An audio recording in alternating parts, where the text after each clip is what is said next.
Hello friends, আমি সঙ্গীতা। আমি নিয়ে এসেছি সোনাঝুরি হাটের একটা ব্লগ। এটা অনেক ক্লান্ত হয়ে পুজো দিয়ে আসার পর আমরা যে হোটেলটা ভাড়া নিয়েছিলাম সেটা আমি দেখানোর চেষ্টা করছিলাম। ওপাশ দিয়ে রাস্তাটা দেখা যাচ্ছে, ঠিক এর পেছনেই একটা বিশাল বড় পুকুর আছে। সেটা আমার ছেলে বলল, না এই পুকুরটাকে আমি দেখাচ্ছি, দাঁড়াও। এই যে এর গায়ে লেখা আছে ওয়েলকাম তারাপীঠ। আর এর পুকুরটা ভালোই পরিষ্কার পরিচ্ছন্ন ছিল। আর যেটা আশ্চর্যের বিষয় ছিল, প্রচুর মাছ ঘাই দিচ্ছিল। আর মাছরাঙা পাখিগুলো এসে এসে মাঝে মাঝেই বড় বড় মাছ উঠিয়ে নিয়ে যাচ্ছিল। আমরা অত ক্লান্ততার মধ্যেও বেশ কিছুক্ষণ বসছিলাম। তারপর দুপুরের ঘুম শেষ করে 4টের সময় এই পড়ন্ত রোদ্দুরকে সাক্ষী রেখে আমরা ছুটে চললাম শান্তিনিকেতনের দিকে, সোনাঝুরি হাটের দিকে। জানতাম যে অনেকটা দেরি হয়ে গেছে, তাই তাড়াহুড়ো করিনি।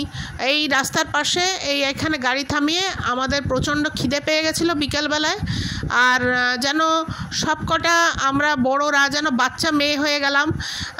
কে কোনটা চপ খাবে, এত চপের ভ্যারাইটি ছিল এই দোকানটায়।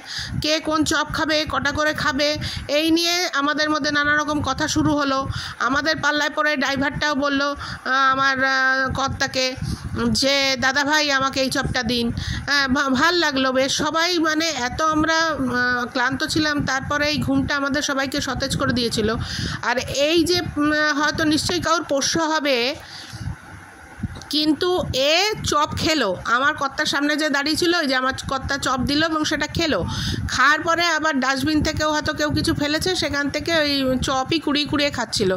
তাই আমার ননদ বলল, দেখো ছাগলে কি না খাচ্ছে। কথাই তো আছে ছাগলে কি না খায়। আর আর একটা একদম ধবধবে সাদা ছাগল, অনেক দিন বাদে দেখলাম এরকম, গায়ে কোনো স্পট নেই, একদম পুরো সাদা। আর আমার ননদ খুব পশুপ্রেমী, ও আবার কিছুক্ষণ ওকে দাঁড় করিয়ে আদর টাদর করলো। কিন্তু আশ্চর্যের বিষয়, যেটা আমরা তুলতে পারিনি, একজন বিড়ি খেয়ে ফেলার সাথে সাথে এই ছাগলটা সেই গরম বিড়িটা খেয়ে নিয়েছিল। ওটা তুলতে পারলে খুবই মজা লাগতো। আর এই হচ্ছে ওই যেই বাড়ির সামনে গাড়ি রেখেছিলাম, সেখানেই আবার দেখতে পেলাম এরকম ছোট্ট দুটো কিউট কিউট হোয়াইট ছাগলছানা আর একটা ব্ল্যাক। আর এই হচ্ছে আমরা সোনাঝুরি হাটে ঢুকে পড়েছি। কিন্তু যেটাই বলেছিলাম, দেরি হয়ে গেছিলো, তাই আমাদেরও তাড়া ছিল না। আমরা ভেবেছিলামই অন্ধকার হয়ে যাবে, কিন্তু ভাঙা হাট, তাতেও আমরা যা কেনাকাটা শুরু করলাম, তাতে আমাদের মোটামুটি যা ক্যাশ পয়সা ছিল সব শেষ হয়ে গেল। তারপরে বাধ্য হয়েই জিজ্ঞাসা করতে হলো যে অনলাইন করব, আছে তো? বললো হ্যাঁ অনলাইন আছে। চারিদিকটা দেখুন অন্ধকার, কোনো লাইটের বন্দোবস্ত নেই। সবাই কেন জানি না আমাদের সঙ্গে দুঃখের কথা বলে। যেখানেই আমরা যাই সেখানে এরম হয়।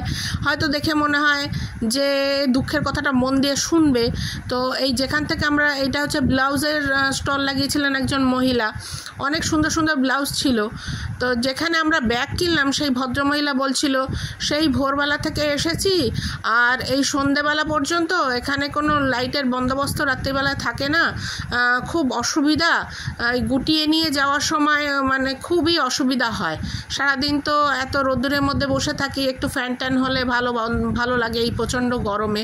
শুনে অবাক লাগলো, বাঁকুড়া, বীরভূম বা শান্তিনিকেতন এইসব জায়গায় তো প্রচণ্ড গরম। তো রাত্রির দিকে যদি একটু যে পরিশ্রান্ত হয়ে যাওয়ার পর যদি কারেন্ট থাকতো, ওনারা একটু ভালোভাবে রেস্ট করে বসে তারপর বেরোতে পারতেন, কিন্তু সেটা হয় না। আর এই যে ভদ্রলোকের কাছ থেকে আমরা অনেক জিনিসপত্র কিনলাম, কারণ এর প্রচুর ভ্যারাইটি ছিল। ঢুকেই খানিকটা এগিয়ে গিয়ে একটি গাছের নিচে ইনি বসেছিলেন, প্রচুর ভ্যারাইটি এনার কাছে ছিল। তো এখান থেকেই ম্যাক্সিমাম আমার জিনিসপত্র কেনা হলো, ননদের জিনিসপত্র কেনা হলো। আর ভদ্রলোকের বাড়ি যাওয়ার তাড়া ছিল, তবুও আবার ভ্যান খুলে, ভ্যানের মধ্যে মাল তুলছিলেন, আবার খুলে আমাদের সুন্দর করে দেখালেন। তো সেই জন্য আরোই বেশ অনেকগুলো জিনিসপত্রই আমরা কিনে ফেললাম। এইটা হচ্ছে আবার কিছু জিনিসপত্রের স্টল এখানটায়। এখানেও ব্লাউজ আছে, ভালো ভালো ব্লাউজ আছে। তবে এর ঠিক পাশেই ছিল একটা পাঞ্জাবির দোকান, সেখান থেকে নিয়েছিলাম আমার ছেলের জন্য একটা পাঞ্জাবি। আর যেটা মিস করলাম সেটা হলো এই নাচ। অনেকেই নাচের সঙ্গে ছবি তোলেন, সেটা মিস করলো। এক জীবনে তো একবারে সব কিছু হয় না। আর এই যে এটা হচ্ছে ল্যাংচা হাব, আমি বলেছিলাম আমি শক্তিগড়ে নামবই, সে আমি যত ক্লান্তই থাকি, কেননা প্রচুর আমাদের জার্নি হচ্ছিল, কেউই সেটা মানে ভাবতে পারছিল না যে নামতে পারবো কি না। আমি বলছিলাম আমি নামবো, আমি ঘুমাবো না, আমাকে ডাকবে। এই পা ফুলে গেছে প্রচুর, নড়তে পারছি না, পায়ের সঙ্গে চুড়িদারের প্যান্টটা আটকে যাচ্ছে, তবু উঁচু করে উঠিয়ে আমি ঢুকে যাচ্ছি দোকানে। আর বিশ্বাস করবে না, আমার কোনো ধারণা ছিল না, চারিদিকে শুধু ল্যাংচার দোকান আর ল্যাংচার দোকান, অত রাত্রিরে 12টার সময় সব খোলা। আর এই হচ্ছে যেই সব জিনিসপত্রগুলো কিনেছিলাম, আরও ক্লোজে আপনাদের দেখাচ্ছি। এখানে 5টা এমনি বড় ব্যাগ কিনেছিলাম, একটা ছোট ব্যাগ আছে, আর এই যে এইগুলো হচ্ছে ব্যাগ, আর সবগুলোই ব্যাগ। আর এইটা হচ্ছে আমার ছেলের যে পাঞ্জাবিটা কিনেছিলাম সেটা, এটা সেই পাঞ্জাবিটা। আর এই কুর্তি কেনা হয়েছিল, তার সঙ্গে কুর্তিগুলোর সঙ্গে ম্যাচিং প্যান্ট কেনা হয়েছে। এইখানে এই একটা গেল, ওই ওপাশে হোয়াইট একটা গেল, আর এই হচ্ছে প্যান্টগুলো। আর এইগুলো সব আলাদা করেই কেনা হয়েছে, সেট নাই কোনো। আর এই ইয়েলো কালার এটাও একটা, এটাও একটা। Thank you. আমার এই ভিডিওটা যদি আপনাদের ভালো লাগে তাহলে প্লিজ একটু লাইক করবেন, একটু শেয়ার করবেন প্লিজ।